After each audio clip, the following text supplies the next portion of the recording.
चला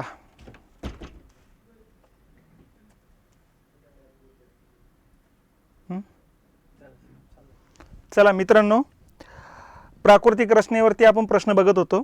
कालच्या लेक्चरमध्ये आपण सह्याद्रीवरती आलेले प्रश्न घेतलेले आहेत, त्याच्या अगोदर कोकणावरचे प्रश्न घेतलेले आहेत. आता पुढचा मुद्दा येतो महाराष्ट्र पठारावर आलेले प्रश्न. ठीक आहे, महाराष्ट्र पठारावरती जे काही प्रश्न आलेले आहेत ते 4 मुद्द्याभोवती आलेले आहेत. आपल्या पठाराची निर्मिती कशी झाली आणि नाव कसं पडलेलं आहे, त्याचा लांबी रुंदी क्षेत्रफळ वगैरे, पठाराचे उपभाग पाडले जातात 2, पश्चिम पठार पूर्व पठार, त्याच्याबद्दलची माहिती आणि स्थानिक नावे याबद्दल या ठिकाणी प्रश्न विचारले जातात. आता डायरेक्ट प्रश्नाकडे जाऊ आपण, पण त्या अगोदर थोडक्यात माहिती तर बघता आली ती ते लक्षात घेऊ आपण एकदा. हे बघा, सह्याद्रीपासून ते इथपर्यंत ही टोटल या ठिकाणी महाराष्ट्राची पठाराची लांबी आहे 750 किलोमीटर येत असते आणि इथून इथपर्यंत टोटल ही 700 किलोमीटर रुंदी येत असते. ठीक आहे, आणि हे क्षेत्रफळ येतं आहे 2,70,000 चौरस किलोमीटर. याची उंची या भागात 900 मीटर आहे पश्चिम भागामध्ये, आणि या भागात 300 मीटर आहे. म्हणजे पश्चिमेकडून पूर्वेकडे जाताना उंची कमी होत जाताना दिसते.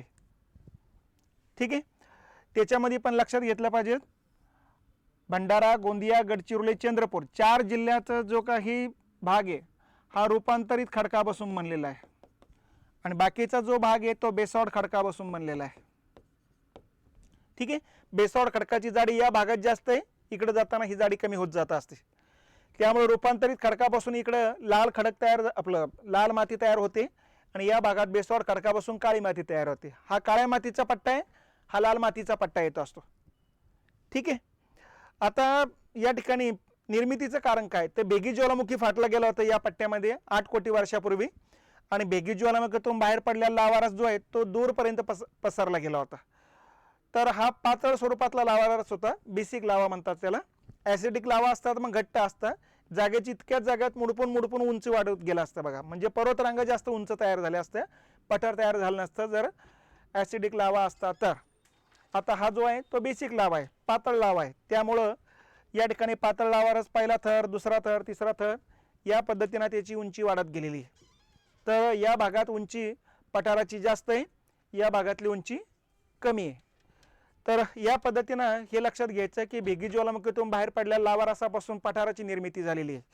आता याची प्रूफ काय आहे, तर याचे सध्याचे प्रूफ म्हणजे जागोजागी आपल्याकडे उष्ण पाण्याची जी झरे आहेत, ही उष्ण पाण्याची झरे हे सांगतात की लावारस वरती येण्याचा जो मार्ग आहे तो पोकळ जागा आहे.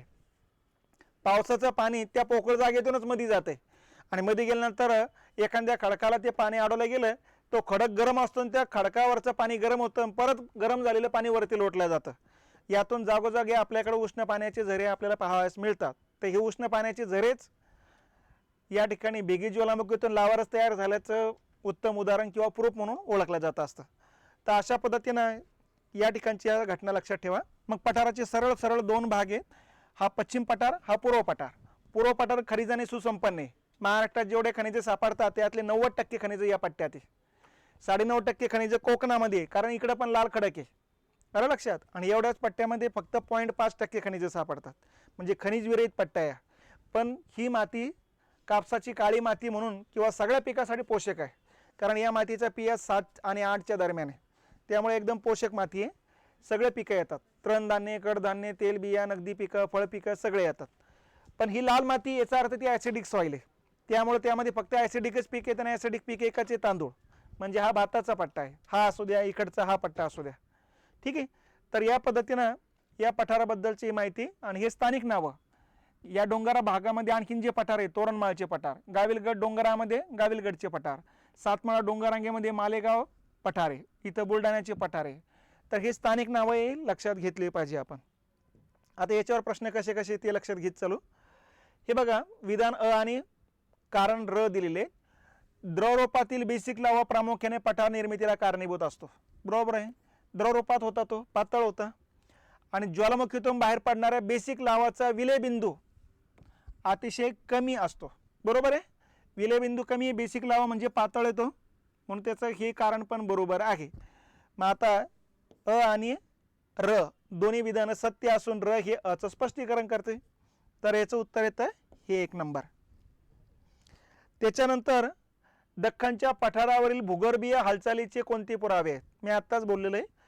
तर गरम पाण्याची जागोजागी जे काही झरे आपल्याला दिसतात, रत्नागिरी जिल्ह्यामध्ये राजापूर या ठिकाणी आहे, ठाणे जिल्ह्यामध्ये आहे, ठीक आहे, पालघर जिल्ह्यामध्ये आहे, जळगाव जिल्ह्यामध्ये चांगदेवला आहे, ठीक आहे, नांदेडला आहे, त्याच्यानंतर खालच्या यवतमाळच्या भागामध्ये पण आहेत. तर हे उष्ण पाण्याचे जे झरे आहेत हे पुरावे आहेत की या ठिकाणी दख्खनचा पठारसुद्धा भेगी ज्वालामुखीतून बाहेर पडलेल्या लावा रसापासून तयार झाल्याचं. त्याच्यानंतर महाराष्ट्रातील कोणत्या भागात बेसाल्ट खडकाची जाडी जास्त आहे? मग आत्ताच मी सांगितलेलं आहे पश्चिम भागामध्ये जाडी जास्त आहे, पूर्वेकडे जाताना जाडी कमी कमी होत जाताना दिसते. मग याचं उत्तर येतं पश्चिम भाग. पश्चिम भागात जाडी किती आहे? तर 900 मीटर आहे, ठीक आहे. पूर्व भागात जाडी किती येते? 300 मीटर येत असते. याचा अर्थ पश्चिमेकडून पूर्वेकडे जाताना जाडी कमी होत जाताना दिसेल. दख्खनी पठार म्हणजे थोडक्यात दख्खनचे पठार म्हणायचे त्यांना. महाराष्ट्राचा किती टक्के भाग व्यापला गेलेला आहे? आलं लक्षात? तर आपल्याला माहिती आहे महाराष्ट्राच्या एकूण क्षेत्रफळाच्या 86% भाग पठाराने व्यापला गेलेला आहे, 10% भाग कोकणाने व्यापला गेलेला आणि 4% भागामध्ये पर्वतरांग आहे. त्याच्यानंतर महाराष्ट्र पठाराची निर्मिती कशाने झालेली आहे? मग आता भेगी ज्वालामुखी, आता भेगी ज्वालामुखी भूप्रक्षोभ दिलं, संचयन दिलं, भूकंप दिलं आणि भ्रंशमूलक उद्रेक. उद्रेक म्हणजेच ज्वालामुखी, व्हॉल्कॅनोसिटी, ठीक आहे. भ्रंश म्हणजे भेग पडली, भेगी ज्वालामुखीतून बाहेर पडलेल्या लावा रसापासून निर्मिती झालेली आहे. महाराष्ट्र पठाराची पूर्व पश्चिम लांबी किती आहे? तर 750 किलोमीटर. आत्ताच बोललेलो आहे पूर्व पश्चिम 750 किलोमीटर आहे, तर दक्षिण उत्तर 700 किलोमीटर आहे. टोटल क्षेत्रफळ 2 लाख जवळपास 90% येते, 9-27 2,70,000 चौरस किलोमीटर आहे, ठीक आहे. बांधकामात उपयोगी पडणारा बेसाल्ट खालीलपैकी कोणता विभाग सोडून इतरत्र आहे? बेसाल्ट कोणत्या भागात आहे? एकतर कोकण सोडून द्यायचं आणि पूर्व विदर्भ सोडून द्यायचं. हे 2 भाग सोडून इतरत्र सगळीकडे बेसाल्टचे. मग इथं पूर्व विदर्भ आणि कोकण दिलेले आहे, ठीक आहे. हाच प्रश्न नंतर उलट्या पालटा करायला लागतात बघा, ठीक आहे. हे बघा महाराष्ट्र टिंब खडक हा पूर्व विदर्भ आणि कोकण खेरीज सर्वत्र आहे. म्हणजे कोणता खडक? बेसाल्ट खडक पूर्व विदर्भ आणि कोकण खेरीज सर्वत्र आढळतो. म्हणजे प्रश्न तयारी करताना काही वेगळं हे नाही.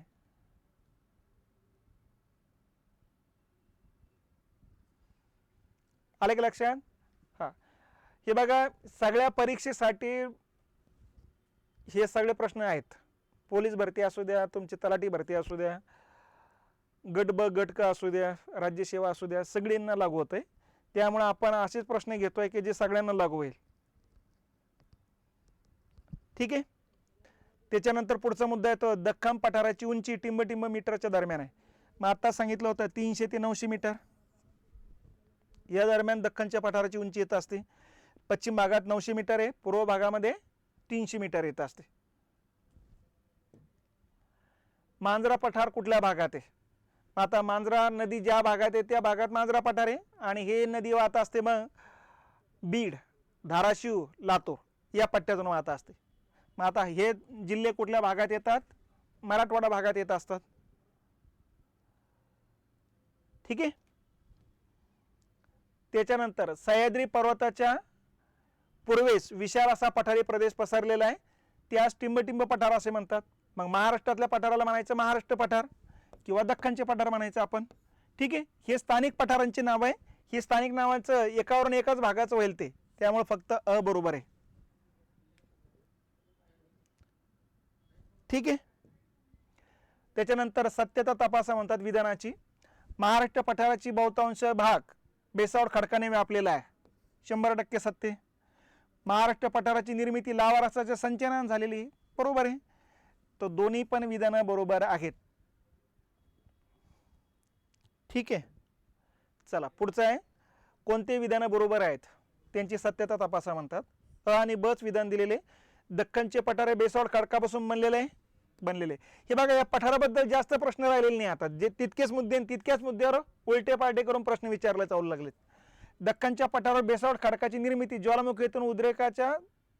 ज्वालामुखीच्या उद्रेकातून झालेल्या लावा रसाच्या संचयनातून झालेली. दोन्ही पण विधानं बरोबर आहे. आता वाटायला गेले अरे रिपीट रिपीट चालू आहे की काय, असेच प्रश्न दिसायला लागतील ते आता. लावाच्या उद्रेकाच्या वेळी जे वायू बाहेर पडतात त्या ठिकाणी पोकळ्या निर्माण होतात, अशा पोकळ्यांनी युक्त खडकाला म्हणायचं कोहरी खडक. आता या ठिकाणी लक्षात घ्यायचं, लावारच बाहेर पडत असताना काही ठिकाणी घन स्वरूपात बाहेर पडतो, आलं लक्षात, आणि अशा बेसॉल्ट खडकाला म्हणायचं सघन बेसॉल्ट. आणि काही ठिकाणी जास्त उष्णता असल्यामुळं तो जो काही लावा बाहेर पडतो तो असं फुगतो आणि मग फुटतो, काही ठिकाणी फुटत नाही, मग अशी मध्ये पोकळी तयार होते. अशा पोकळ्या असलेल्या खडकांना म्हणायचं छिद्रमय बेसॉल्ट खडक. आणि या छिद्रमय बेसॉल्ट खडकालाच म्हणायचं कोहरी खडक. तुम्ही एखादा काळा खडक घेतला, त्याला छिद्र ओमपुरीच्या गालासारखे दिसत असेल तर समजून घ्यायचं तो कोहरी खडक आहे. आणि छिद्र वगैरे काही दिसत नसेल तर सघन खडक आहे म्हणून, सघन बेसॉल्ट, कॉम्पॅक्ट बेसॉल्ट म्हणायचं आपण त्याला. त्याच्यानंतर महाराष्ट्र पठार मुख्यत्वे खालीलपैकी कोणत्या खडकापासून बनलेले आहे. आता जर मराठीतले शब्द बघितलं तर एकदम कठीण वाटतील तुम्हाला, पण इंग्लिशमध्ये बघितलं तर मग बेसॉल्ट या ठिकाणी इंग्लिशमध्ये दिलेले आहेत बघा. तिसरं म्हणजे याला मराठीत म्हणायचं आशिताश्म. ठीक आहे, त्यामुळं नुसतं मराठीवरती कॉन्सन्ट्रेशन न करू, कधी कधी नाही समजलं तर इकडे खाली इंग्लिशमध्ये पण बघत चालायचं. अ आणि ब वाक्य दिलेले आहेत. महाराष्ट्राच्या पूर्वेकडून पश्चिमेकडे जाताना बेसॉल्ट खडकाची जाडी वाढत जाते. बरोबर आहे, बरोबर आहे. पूर्व भागात या ठिकाणी जर जाडी बघितली 300, पश्चिम भागामध्ये जर बघितली 900 मीटर आहे. ठीक आहे, म्हणजे पश्चिमेकडे वाढत जाते, बरोबर आहे.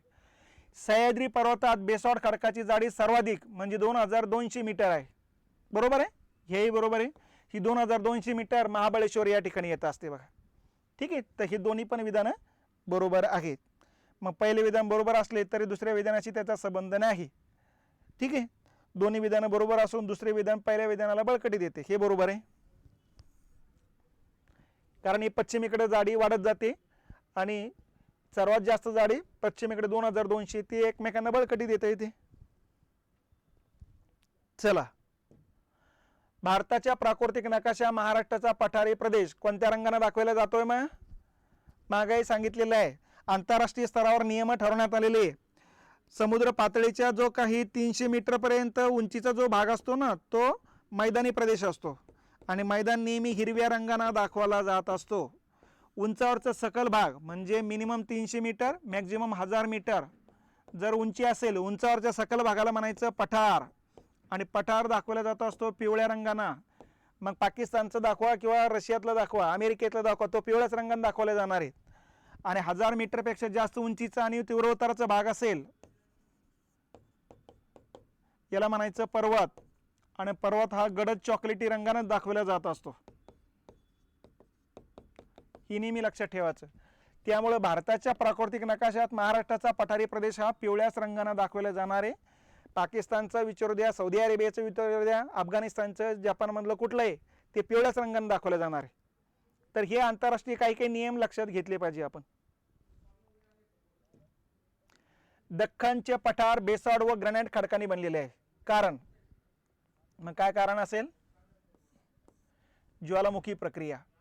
फक्त ब, बाकीचे भूकंप वगैरे हे काही आता पर्याय टाकायचे म्हणून टाकून ठेवलेले आहेत त्यांनी. ठीक आहे, या ठिकाणी जास्त उष्णता आहे त्याचा काही संबंध नाही. भूकंप प्रदेश आहे का? नाही. समुद्र सानिध्य आहे का? अजिबात नाही. तर मग ज्वालामुखी प्रक्रियेमुळे निर्माण झालेले आहेत ते.